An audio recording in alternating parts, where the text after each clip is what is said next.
klaim gitu. Tapi tidak sampai pada perilaku, tidak sampai kepada pengamalan isi kitab Taurat maupun Injil. Nanti akan diterangkan di dalam ayat-ayat selanjutnya itu tentang orang-orang yang kata Allah, selagi mereka membaca kitab, baik Taurat, Injil maupun Quran, tapi tidak mengamalkan isi kitab itu belum dianggap beragama. Jadi kita pun begitu. Maka Quran itu untuk diamalkan. Sama dengan mereka. Taurat dan Injil juga untuk diamalkan. Bukan hanya sekedar untuk diakui. Ini yang dimaksud dengan akhadna mitsaqahum. Mereka juga sudah diambil perjanjian untuk menjadi orang-orang yang mentaati perintah. Untuk tidak mendustakan Rasul-Rasul sesudahnya. Tapi ya itu tadi. Fanasu hadzam mimma dzukiru bihi. Dan mereka melupakan sebagian dari apa yang telah diperingatkan kepada mereka. Kalau kemarin di ayat-ayat sebelumnya diceritakan tentang Yahudi yang mengingkari perjanjian dengan Allah. Wa aqrayna bainahumul adawata wal baghdha'a ila yaumil qiyamah. Dan nanti di hari kiamat itu pada bentengan tuh. Antara mereka, terutama antara pemimpin dan yang dipimpin. Nanti bentengan itu. Bentengan gimana? Ya berantem. Saling melaknat, saling meminta pertanggungan jawab, saling menyalahkan. Gitu. Kenapa dulu karena ikut kamu, karena ikut ini. Semuanya bicara tentang bagaimana menyalahkan satu dengan yang lain. Jadi al-adawata wal baghdha'a, kebencian antar mereka. Sampai mereka itu gini. Ya Allah, itu loh pemimpin-pemimpin yang dulu menyesatkan kami. Yang dulu karena dia kami jadi tersesat ini. Itu loh tokoh-tokoh agama kami gitu. Yang ngajarin kami cara beribadah yang nggak benar. Yang melenceng dari benar. Hingga jadi kami seperti ini. Tolong ya Allah gitu. Timpakan azab yang pedih 2 kali. Faini. Berikan mereka berlipat siksaan. Nah, satunya tidak mau disalahkan. Loh, ngapain kamu nyala-nyalain saya? Kamu ngikut saya juga nggak ada paksaan. Kamu ngikut saya ya karena saya viral, kayak saya terkenal, gitu kan? Karena saya banyak pengikutnya, karena ceramah saya sesuai dengan nafsu kamu. Ngapain kamu nyala-nyalain saya? Kata orang yang kubaro'ana itu. Orang-orang pembesar-pembesar. Tidak mau. Mereka saling menyalahkan, saling membenci akhirnya. Padahal di dunia kayak menjadi loyalis, kayak menjadi ya wis pokoknya kita bela. Ya itu. Padahal di akhirat nanti kejadiannya berbeda. Wa sawfa yunabbi'uhumullahu bima kanu yasna'un. Dan kelak Allah akan menampakkan. Apa? Ya itu tadi.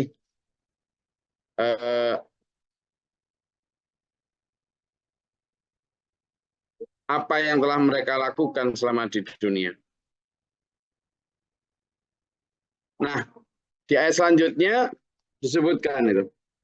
Ya alal kitab, kata Allah, setelah wasaufa yunabbi'uhumullahu bima kanu yasna'un. Wahai ahli kitab, ya ahli kitab, Qad ja'akum rasuluna yubayyinu lakum katsiran mimma kuntum tukhfuna minal kitab wa ya'fu an katsir. Tahu nggak kamu bahwa telah datang Rasul kami kepada kalian itu terutama untuk menerangkan apa yang kalian sembunyikan. Jadi Rasul Isa datang untuk menerangkan apa yang disembunyikan oleh ulama Bani Israel dari kitab Taurat. Gitu.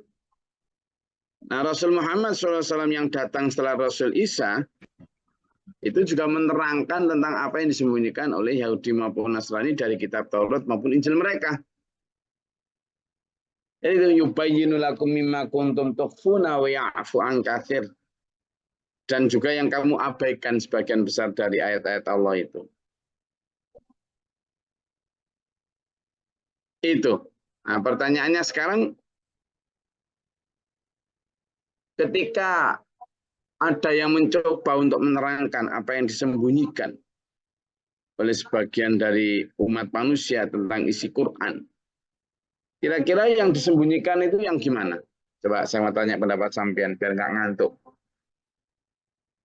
Kira-kira yang disembunyikan itu ayat yang gimana dan kenapa? Coba ayo diskusi, ngobrol. Biar nggak ngantuk. Nanti kalau sama dia ngantuk gitu saya ke bawah ngantuk juga. Ini merem-merem nanti saya. Ayo. Izin Gus. Jangan Gus. Biasanya ayat-ayat Quran yang untuk memperingatkan kita buat ibadah, buat amal yang kita kurang suka. Oke. Kita coba lintas generasi ya. Karena ini terjadi juga di Yahudi, karena ini terjadi juga di Nasrani. Dan menurut saya pertanyaannya apakah juga terjadi di Islam? Maka sebelum dijawab, coba tadi Bu Rahma udah jawab, yang lain sekarang. Kenapa mereka mendustakan dan apa sih sebenarnya ayat-ayat yang disembunyikan itu? Dan kenapa mereka menyembunyikan ayat-ayat itu? Kalau ukurannya adalah dulu ketika kitab Taurat diturunkan, tentu para ulama Bani Israel. Ketika Injil diturunkan tentu adalah ulama-ulama Bani Israel tapi yang Nasrani. Nah sekarang pertanyaannya, ayat seperti apa yang disembunyikan oleh para ulama Bani Israel itu?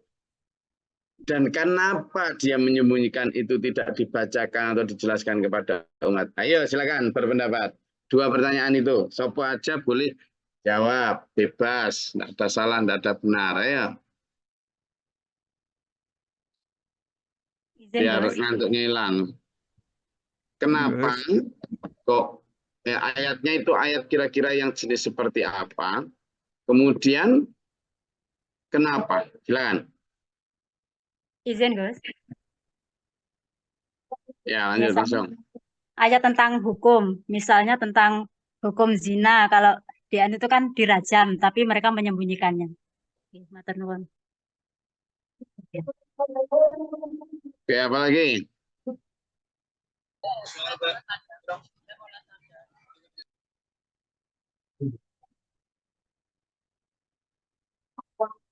Silakan. Izin Gus. Ya. Bismillahirrahmanirrahim. Ayat itu mengisahkan bahwa Rasul atau Nabi berikutnya adalah Muhammad, bukan dari kalangan mereka. Turun. Ya, itu tentang yang ada di dalam Injil.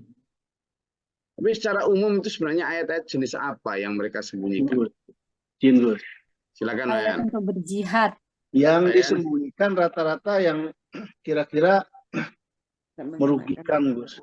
Merugikan kepentingan, baik itu pribadi atau golongan ataupun apa-apalah urusannya. Atau tidak sesuai dengan keadaan di masyarakat itu, di mana misalnya di masyarakat sudah merasa baik, merasa sudah tatanannya bagus, maka ada ayat-ayat yang kira-kira bisa merusak tatanan juga itu disembunyikan juga, gitu. Karena ada semacam ketakutan kalau ayat itu dilaksanakan akan merubah tatanan yang terasa sudah baik, gitu, Gus. Itu aja, Gus. Nah, kenapa kira-kira Pak Yan? Kan pertanyaan dua, itu tadi jenis ayatnya oke bagus. Sekarang kenapa mereka menyembunyikan itu? Ya itu ya, ada semacam ketakutan, Gus.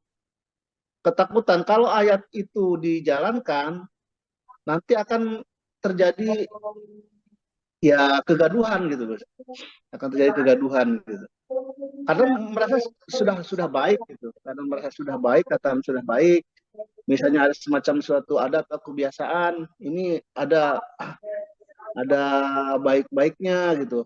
Kalau pakai itu nanti malah nggak karu-karuan, gitu. Makanya ya ditutupin aja dulu ayatnya. Oke. Oke, Pak Yan telah memberikan kriteria. Makasih Pak Yan. Sekarang saya mau tanya lagi pada yang lain. Kira-kira kalau di Taurat maupun Injil itu ayat apa aja kalau sampean melihat secara itu? Tadi sudah dijawab Pak Yan, adalah ayat yang ya ada yang tadi tidak cocok dengan nafsu atau nanti dikhawatirkan akan merusak tatanan dan lain sebagainya gitu. Nah, kira-kira ayat itu ayat seperti apa? Ayat apa? Tadi sudah dicontohkan tentang hukum zina. Ya, memang di kitab Taurat itu ada dirajam, cuma nggak diterangkan sama mereka itu. Enggak. Apalagi? Gus, tentang kesyirikan atau sajian-sajian itu tentang adat Jawa itu kebanyakan disembunyikan karena kalau kita menerangkan secara lahir dan secara terang pasti ditantang masyarakat. Sebentar. Ini kita bicara Taurat dan Injil. Sebentar. Ojo ke susu dulu. Ini baru bicara Taurat dan Injil di masa lalu. Jadi mungkin ya ada betul saja ini, tapi belum saya tarik ke zaman sekarang. Baru bicara dulu kira-kira ulama Bani Israel, ulama Yahudi, ulama Nasrani saat itu. Kira-kira waktu itu ayat apa yang disembunyikan? Tadi sudah dijawab sama Pak Yayan. Ayat yang akan merusak tatanan. Nah, kira-kira ayat seperti apa? Ayat apa itu? Waktu itu. Kata Mbak nanti, ya tentang menyembah berhala-berhala itu. Apalagi? Gus. Ya. Ya. Ayat tentang laqad ji'nakum bil haqqi walakinna aktsarum lil haqqi karihun. Sebetulnya umat-umat terdahulu juga mengharapkan datangnya kebenaran.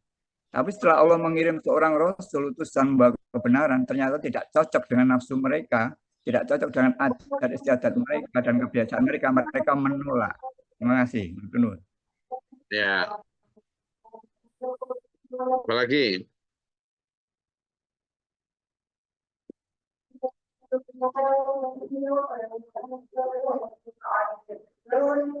Sudah. Nah, coba apa yang dibaca tadi, perutusan yang berulang kali itu selalu begitu. Dan memang benar tadi itu. Coba sama baca tuh ayat 87 surat Al-Baqarah. Enggak, tadi yang disampaikan itu 87 surat Al-Baqarah.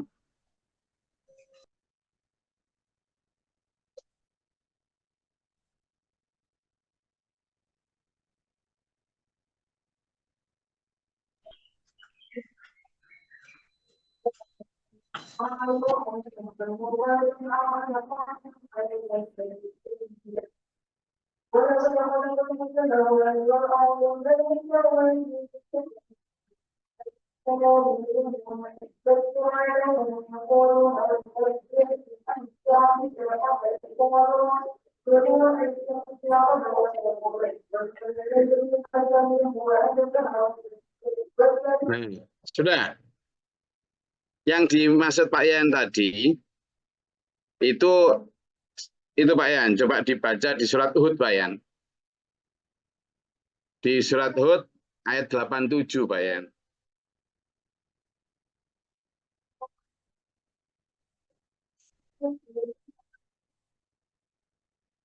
Sudah ketemu ya?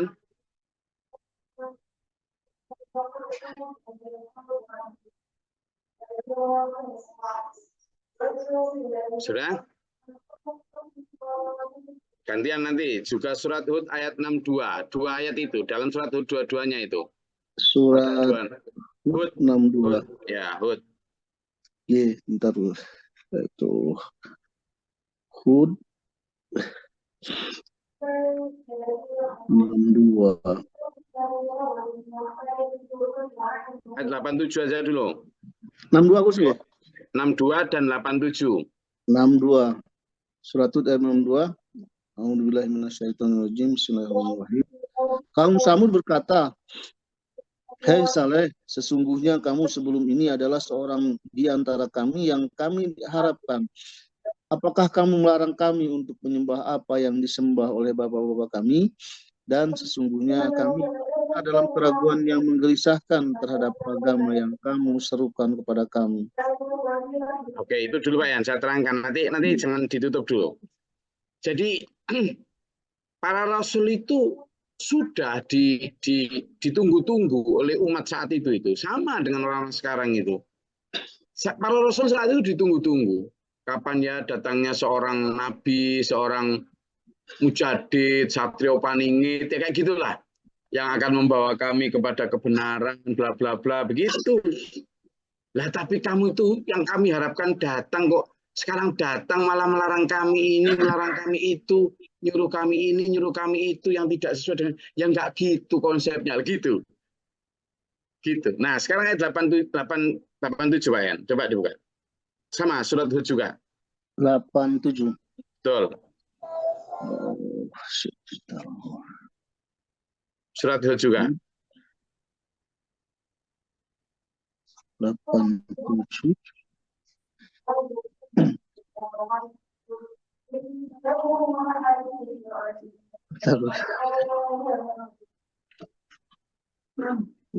Nah, apa-apa pelan-pelan karena memang sudah mendekati akhir Ramadan itu ngantuknya makin berat memang.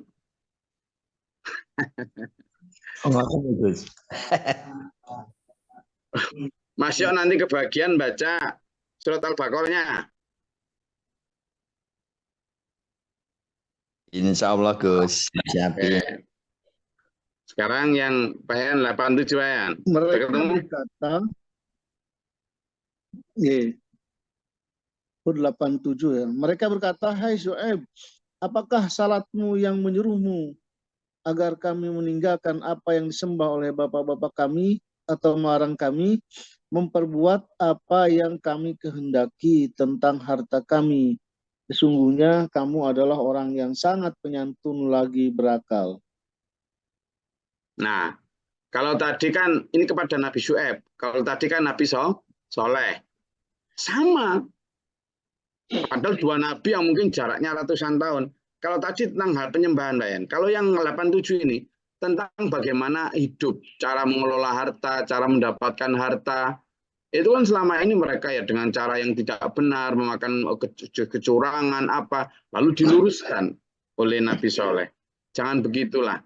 Jangan memakan harta orang lain dengan cara yang batil, bla bla, banyak sekali. Juga jangan menyembah itu. Jadi merusak tatanan Nabi Soleh itu. Betul memang. Dan merusak tradisi. Apa yang mereka yakini, disembah, dianggap dirusak. Nabi Soleh juga begitu. Nabi Syuaib tadi juga begitu. Kan gitu. Jadi benar tadi. Itu kalau tentang merusak tatanan. Nah, yang kedua sekarang adalah yang tidak sesuai dengan nafsu. Nah, yang coba ayo tadi ayat surat Al-Baqarah tadi. Al-Baqarah 87 Gus. 87 juga. Bismillahirrahmanirrahim. Dan sungguh kami telah memberikan kitab Taurat kepada Musa, dan kami susulkan setelahnya dengan rasul-rasul, dan kami telah memberikan kepada Isa putra Maryam bukti-bukti kebenaran, serta kami memperkuat dia dengan Rohul Kudus Jibril. Mengapa setiap rasul yang datang kepadamu membahas sesuatu pelajaran yang tidak kamu inginkan, kamu menyombongkan diri, lalu sebagian kamu dustakan dan sebagian kamu bunuh. Karena Mas Yoyo yang baca jadi harus ayat yang gini, bunuh-bunuh gitu itu. Jadi gitu. Itu kan bimala tahwa angfusukum. Rasul itu membawa apa yang tidak latahwa, tidak sesuai dengan hawa nafsu, latahwa angfusukum. Tidak sesuai nafsu, nggak enak, nggak cocok. Nah itu sudah sejak dulu, sejak zaman Taurat, sejak zaman Injil, begitu. Itulah. Sehingga dari dua hal itu, itulah ayat-ayat yang kemudian disembunyikan oleh para ulama Bani Israel, baik Yahudi maupun Nasrani dari umatnya. Dan kenapa ya? Tadi benar dibilang Pak En tadi. Itu nanti merusak tatanan. Itu nanti bikin individu ulamanya Bani Israel nggak laku. Itu khawatir dah.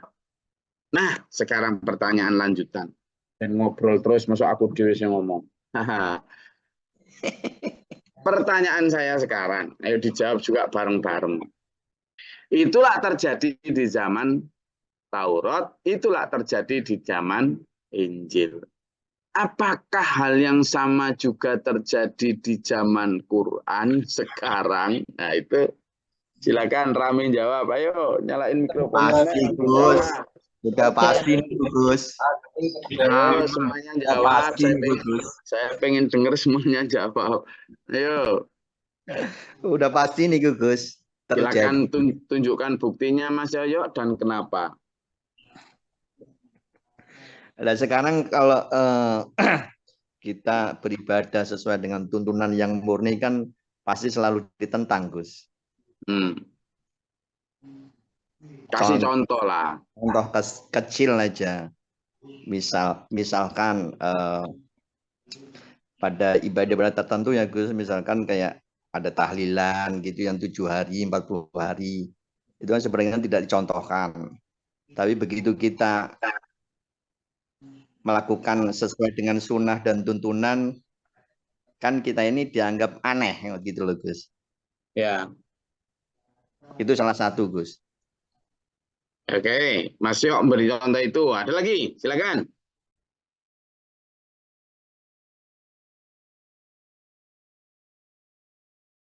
Ya, seperti terawih kok jam 3 gitu loh Gus, ya umumnya ya. Itu kecil baru kecil. Ojo dipateni dhisik ta, Lek. Mikrofonnya ojo dipateni dhisik. Seperti terawih jam 3 iku opo sih kok abot banget gitu aja ya. Dia kecil saja itu. Ya. Seperti itu misalnya tarawih atau sesuai kembali seperti yang dicontohkan Rasulullah gitu. Itu berat ya Pak, nggak enak ya. Oke. Apa lagi? Ayo, kasih contoh. Dan apakah kalau memang itu terjadi zaman dulu, apakah juga terjadi di zaman sekarang? Kan gitu pertanyaan saya.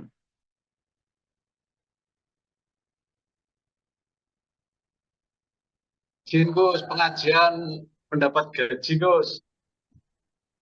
Kenapa kalau digaji kenapa orang yang didatangi itu loh matur suwun Mas Iswanto terus ngasih uang masa nggak boleh diambil? Ayo boleh enggak?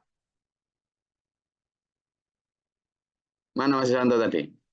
Quran kitab bi umalai alkum alai ajron Gus.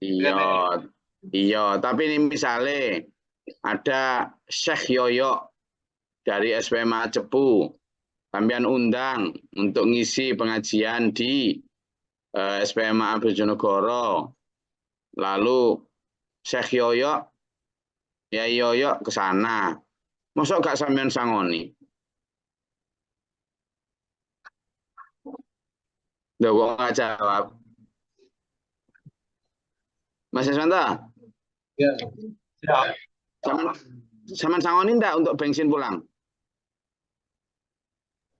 Siap Gus, ya.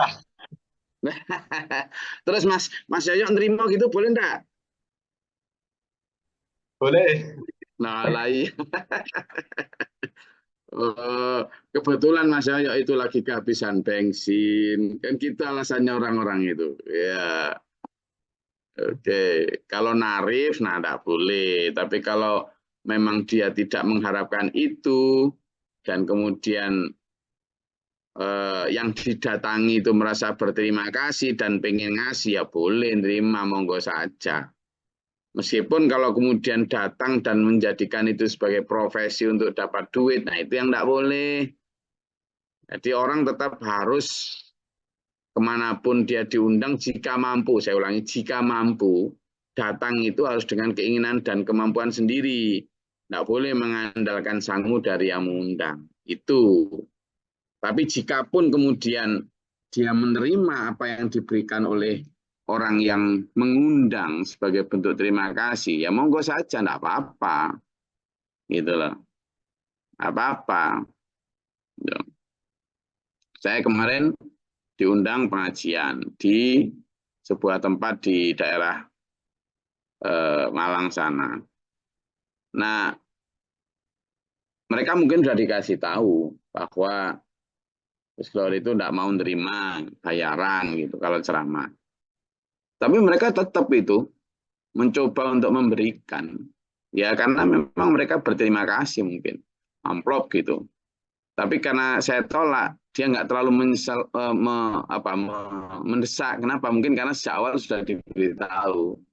Tapi mereka tetap pengen ngasih. Dan saya bilang, udah terima kasih. Untuk di sini aja, untuk takmir. Bilang gitu. Nah, karena saya mampu kan beli bensin ke situ. Atau kemarin kalau misalnya di Kalimantan, atau kemarin di Jakarta, atau di Lampung.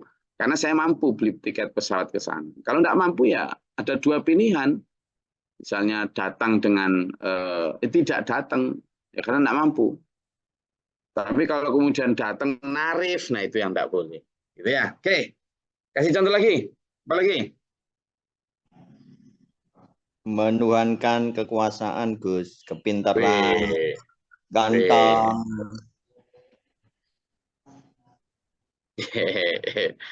Pokoknya jangan seret-seret ke sana, oke? Oke, apa lagi? Ayo, yang lain nih. Yang nanya jadi pendengar, berpendapat. Kira-kira mana kemana Pak Wid segala macam ini? Pak Wid. Injih Gus, mungkin tahu. Nah, terus pundi. Bisa nggak kita tarik ayat ini, orang-orang yang tukhfuna an katsir, yang menyembunyikan isi kitab itu hanya terjadi di kitab Taurat atau Injil atau juga di zaman Quran sekarang? Ya, kelihatannya semuanya nih Gus. Gitu ya. Ditafsirkan kadang-kadang sesuai dengan keinginannya. Sesuai dengan keinginannya. Dan kemudian disembunyikan. Nanti kadang ada juga yang talbisul haqqo. Jadi talbisul haqqo bil batil itu mencampur adukkan yang hak dan yang batil. Dicampur. Jadi nanti seolah-olah benar. Karena apa? Ya ada sisipan ayat kitab sucinya tapi dicampur dengan tafsir atau tradisi yang dia buat. Oke, ada lagi? Oke, sekarang saya buka pertanyaan. Silakan. Kalau tadi saya bertanya, sekarang monggo. Kalau ada yang mau ingin menanyakan soal, silakan. Seperti yang tidak mau menerangkan yang qabla apa itu sebelum mati itu loh, terus itu kan juga banyak nggak diterangkan nama ulama-ulama. Betul, betul. Jadi ada kumul mau kayak juga itu. Yang disebut oleh Pak Haji Abdullah tadi adalah di surat Al-Munafikun, ya, tentang perintah untuk bersedekah sebelum mati, jangan setelah mati, sebelum mati. Nah itu nggak banyak diterangkan memang, betul itu. Oke, gimana Wayan? Izin Gus. Silakan Wayan.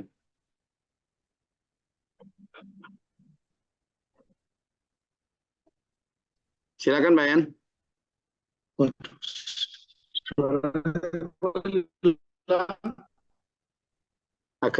Agak nyedat-nyedat sinyalnya.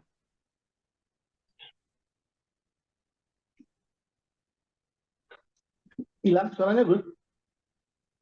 Ya, ini udah bisa. Oh, Silakan. iya. Ampun Gus ya. Ya. Nah, ini Gus.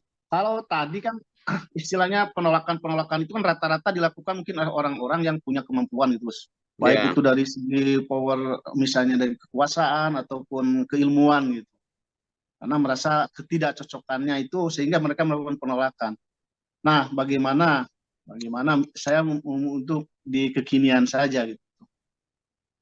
Bagaimana terkait dengan ayat yang disembunyikan, kemudian yang tersampaikan itu, yang menerima itu justru orang yang tidak punya kemampuan, baik itu dari apapun, juga dari keilmuan. Nah, padahal dari dalam lubuk hatinya itu ada semacam keinginan kuat untuk melakukan hal-hal yang ada hubungannya dengan akhirat. Tapi karena dia tidak punya kemampuan, keilmuan, dan sebagainya, dia merasa inilah pemuka agama, inilah yang banyak diikutin. Sehingga apapun yang disampaikan itu, dia kerjakan dengan penuh keikhlasan, gitu, dengan keikhlasan, dengan lillah. Gitu.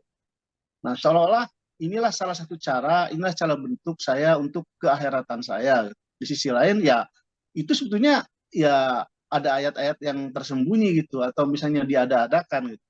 Jadi penolakan atau tidak terimanya bukan karena argumen-argumen, tapi dia justru menerima ayat-ayat yang diselewengkan atau ayat-ayat yang disembunyikan. Tapi ya sebalik lagi, sekali lagi, dalam lubuk hatinya dia penuh keikhlasan untuk berbuat demi keakhiratan itu. Itu aja gue semua izin. Ya, jadi memang kita ini di dunia ini seperti sedang gambling. Gambling itu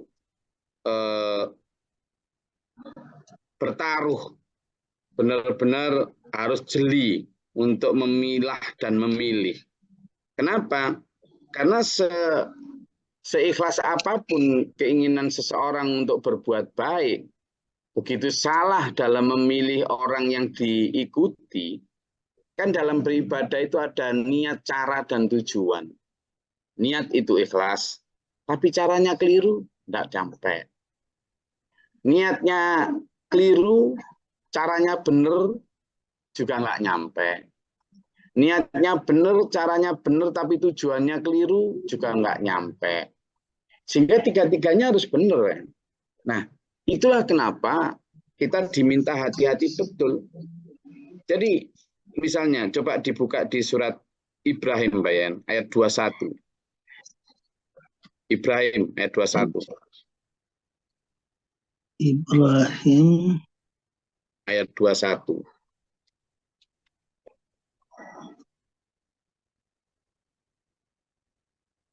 Surat Ibrahim itu surat ke-14.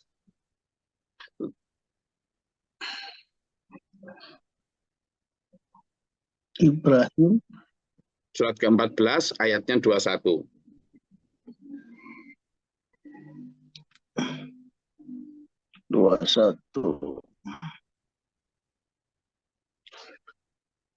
Dan mereka semuanya di padang mahsyar akan berkumpul menghadap kehadirat Allah. Lalu, kok balik ya. Dan mereka semuanya di padang mahsyar akan berkumpul menghadap kehadirat Allah. Lalu berkatalah orang-orang yang lemah kepada orang-orang yang sombong, sesungguhnya kami dahulu adalah pengikut-pengikutmu. Maka dapatkah kamu menghindarkan dari kami azab Allah walaupun sedikit saja? Mereka menjawab, seandainya Allah memberi petunjuk kepada kami, niscaya kami dapat memberi petunjuk padamu. Sama saja bagi kita, apakah kita mengeluh ataukah bersabar, sekali-kali tidak mempunyai tempat untuk melarikan diri. Sadaqallahul-azim. Itu kan. Jadi para pengikut nanti itu protes tuh, nuntut sama orang yang diikuti. Para pemimpin, para ahli agama mereka, ulama mereka. Coba tolong hindarkan, kami dulu pengikutmu loh. Katamu kalau cara ibadah seperti ini yang benar. Kami percaya, kami tulus ikhlas ngikut kamu itu. Hanya semata-mata karena ingin dapat. Lah kok kamu ngajarin kami yang keliru. Sekarang jadinya gini. Ayo tolong lepaskan kami dari azab ini. Gitu. Tapi apa kata pemimpinnya? Ya tidak bisa gitu ya, karena saya nggak dapat hidayah Allah, menafsirkan kitab suci secara keliru, akhirnya ngajarin kamu keliru dan kamu ngikut saya sakarulalela, tidak bisa kamu nuntut saya. Sawaun alai jazina, sama aja. Kita apakah sabar atau mau gimana, nggak bisa. Pak nama far, mau lari kemana kita? Nah, ini pemimpin yang tidak bertanggung jawab. Gitu.